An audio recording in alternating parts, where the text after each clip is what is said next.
Hello again, I'm back. Always apologies for the slight delay at the beginning of the recording. That's just while I'm waiting for Teams to start the process. It's a bit slow. So this time we're going to do a multi-product or an aggregate break-even calculation. So I'm just going to share my screen again with you.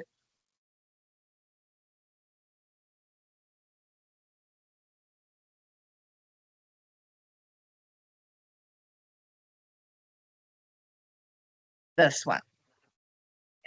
So we're still going to do the same thing. We're going to work out the number of break-even units as well as the sales revenue. But this time, business is not going to only sell a single product, it's going to sell several, right, which we are going to call multi-product or aggregate break-even. So in this case, this is one of my questions over here. The business is selling 3 products.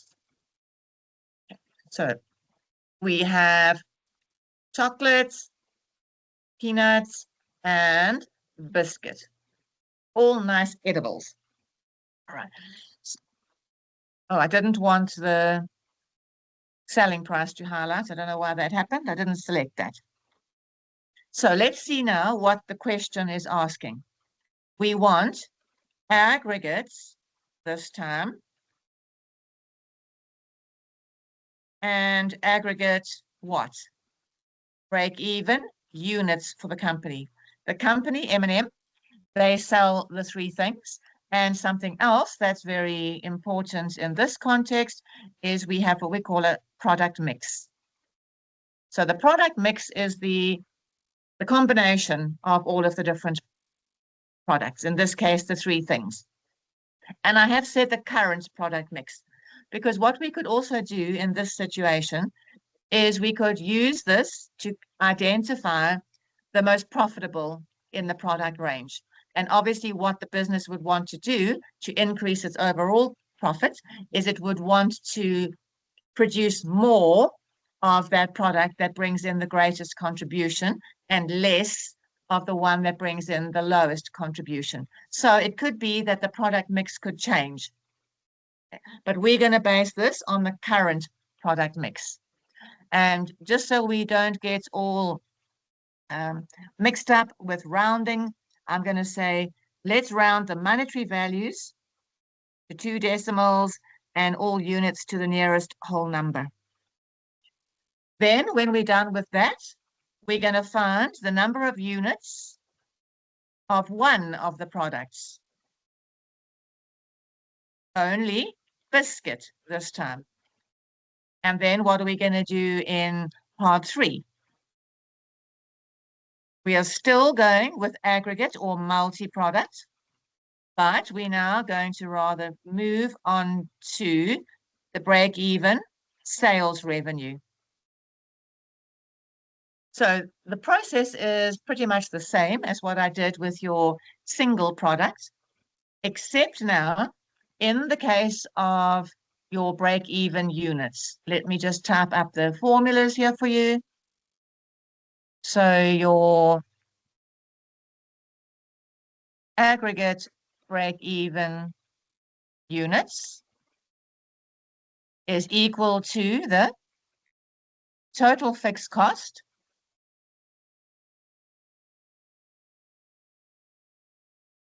and this time, because we have 3 products, it's going to be the sum of the fixed costs for all of them. And we are going to go and divide it by, we're still doing the same thing, but this time it's going to be equivalent contribution margin per unit. So what we're needing to do here is prepare a table, first of all, to get all of the missing values. So it doesn't matter in what order you find things, so long as at the end of the day, you have all of the amounts that you need to pop into the formula. All right, I see we have a typo there. Equivalent has a U in it. Okay. What is the equivalent contribution margin? That's going to take some explaining. It's going to be the sum of the weighted contribution margins for all the products, for each of them. Sorry, that sounds better. So we're adding the weighted contribution margin for each of the products. And what is that? Right, we're going to take the actual contribution margin and we are going to times it by the sales mix. And then you might be asking, what is the sales mix? So let's have a look at that. The sales mix is the units of the one product, and we're going to divide that by your total units for all of the products. But much easier understood when you look at the calculation. Then in the third one, we're wanting to find your aggregate break-even sales value. So once we find those units, the next part is actually quite easy. Just looking for different color options that I could use here. Our aggregate break-even sales revenue is equal to our aggregate break-even units that we would have just found, but we need to times that by your average selling price. So there's going to be some missing information. What do we need? We need average selling price, don't we? So how are we going to get our average selling price? Is we're going to take our total sales revenue, which we're needing to work out, and we're going to divide that by our total number of units. So now we know where we're going. We're going to set up a table. So what do we need? We need the sales mix. We need the contribution per unit. We need the total sales revenue, etc. So let's have a look here at my workings. So what we're going to do is, to avoid repetition, is use a table. Table is great for that. So we're going to have a column for each of the three products separately. And most importantly, over here, we're going to have one for total. So let's start by working out the contribution per unit. Very easy. Simply your selling price less your variable cost per unit. So let's pop up here. I'll just do chocolate because it's very easy. 3 Rand less 1 Rand 60. Repeat for all of them. And these are going to be the contributions per unit. Now what I need to do is find some of the missing values that I need for my formula. So here's the sales mix. Where we're going to find that? Have a look here. Here's the volume. These are the quantities. So I'm going to take that for chocolate, that much for peanuts, that for biscuits, and then I'm going to do the total. So there's a total of 252,100 of all of the products combined. Okay. Now let's move towards finding our average selling price. As I said to you, our average selling price over here, I need to have my total sales revenue, which I haven't got, divided by the total units, which I've just found. So how are we going to find total sales revenue? Very easy.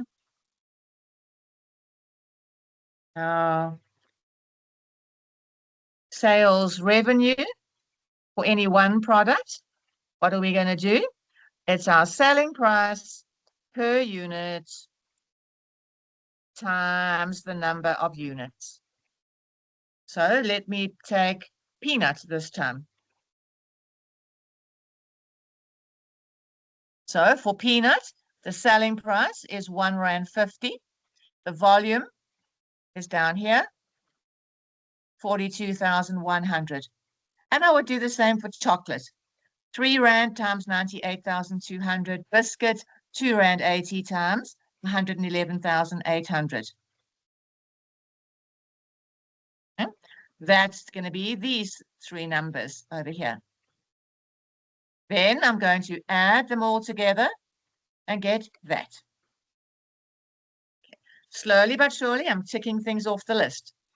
Now I need to get my total fixed cost sorted. So let's just have a look here.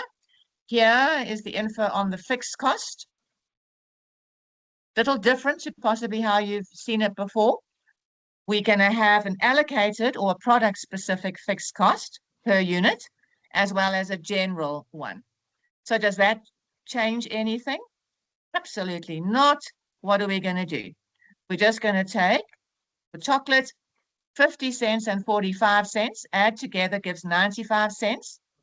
And that's going to be the fixed cost per unit for chocolate. And what do we then need to do? Times by the 98,200. What we're going to do for biscuit? Take 60 cents, 45 cents, add together, times number of units. And do the same for peanuts, and then add them. So that is going to give us the 244,360. Starting to look good. Now we're going to come and find this equivalence contribution margin. So I'm going to take my contribution margin for each of the three sweeties that I've worked out, and I'm going to weight it by the sales mix. Right, so let's come here. I'll choose another color. Let's just go black because it's visible. Let's take peanut. What is the contribution for a single peanut? 75 cents. So what am I going to do? I'm going to take that 75 cents and I'm going to weight it by the sales mix. And what do I mean there? I'm going to take the number of units of peanut, which is 42,100, out of a total, here, number of units of 252,100. And that's going to weight it and give me a contribution of only 13 cents. Why has it become so small?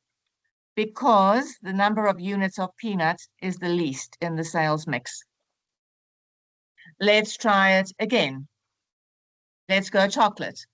So the contribution is R1.40, which I'm just going to repeat down there, weighted by the sales mix. So that is 98,200 out of a possible 252,100. Gives me a weighted contribution of 55 cents. Then I'm going to do the same again for biscuit. Actual contribution per unit of R1.90. And I'm going to times by the sales mix. And that's the largest proportion of the total. Gives me 84 cents. So now I'm ready to go. I'm going to work out the equivalent contribution. A reminder, it is the sum of the weighted contributions of all of the individual products. Add all of it together, gives me R1.52. The only other thing that I need now is my average selling price. So what did I need over there? I needed my total sales revenue, remember, which is at the end of this row, of 670, 790, and to get my average selling price, remember I divide by units of 252,100, gives me average selling price R2.66. Now we're nearly there. What did the first part ask me? Here, We're looking for calculate the aggregate break-even units. So I'm going to use this formula here. My total fixed cost divided by equivalent contribution margin. So here we go, this line. My total fixed cost divided by equivalent contribution gives me 160,763 units. And this now is a combination of chocolate, peanut, and biscuit. So what we could then do is we could take that amount, the break-even units, and we could split it 3 ways based on the products. So we could have chocolate, and we could have peanuts, and we could have biscuit.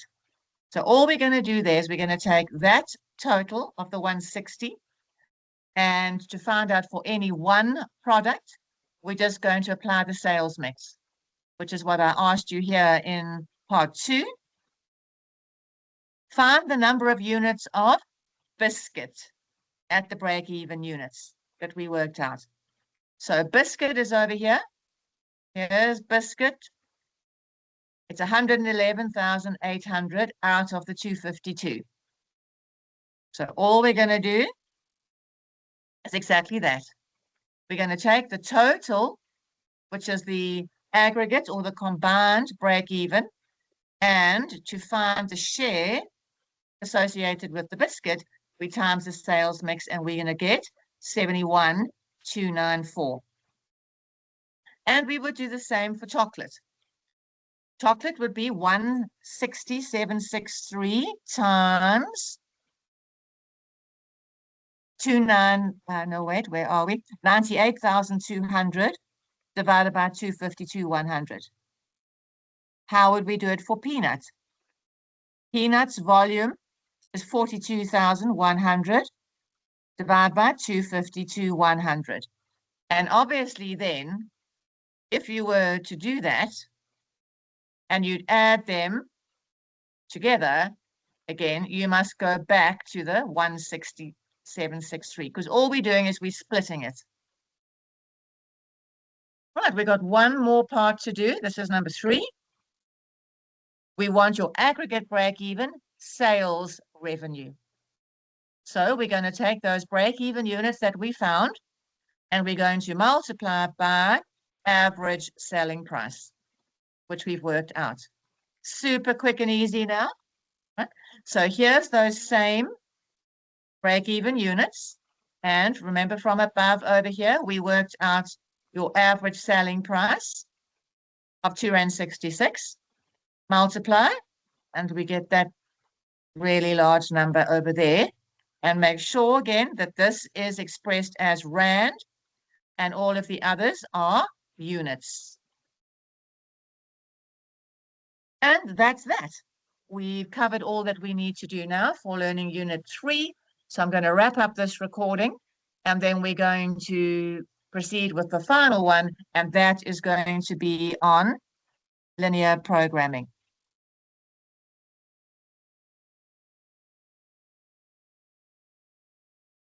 I just need to get back to where I was. Sorry, Teams has had a revamp overnight, and it's a little bit different to find what I'm doing. But hopefully we've got it.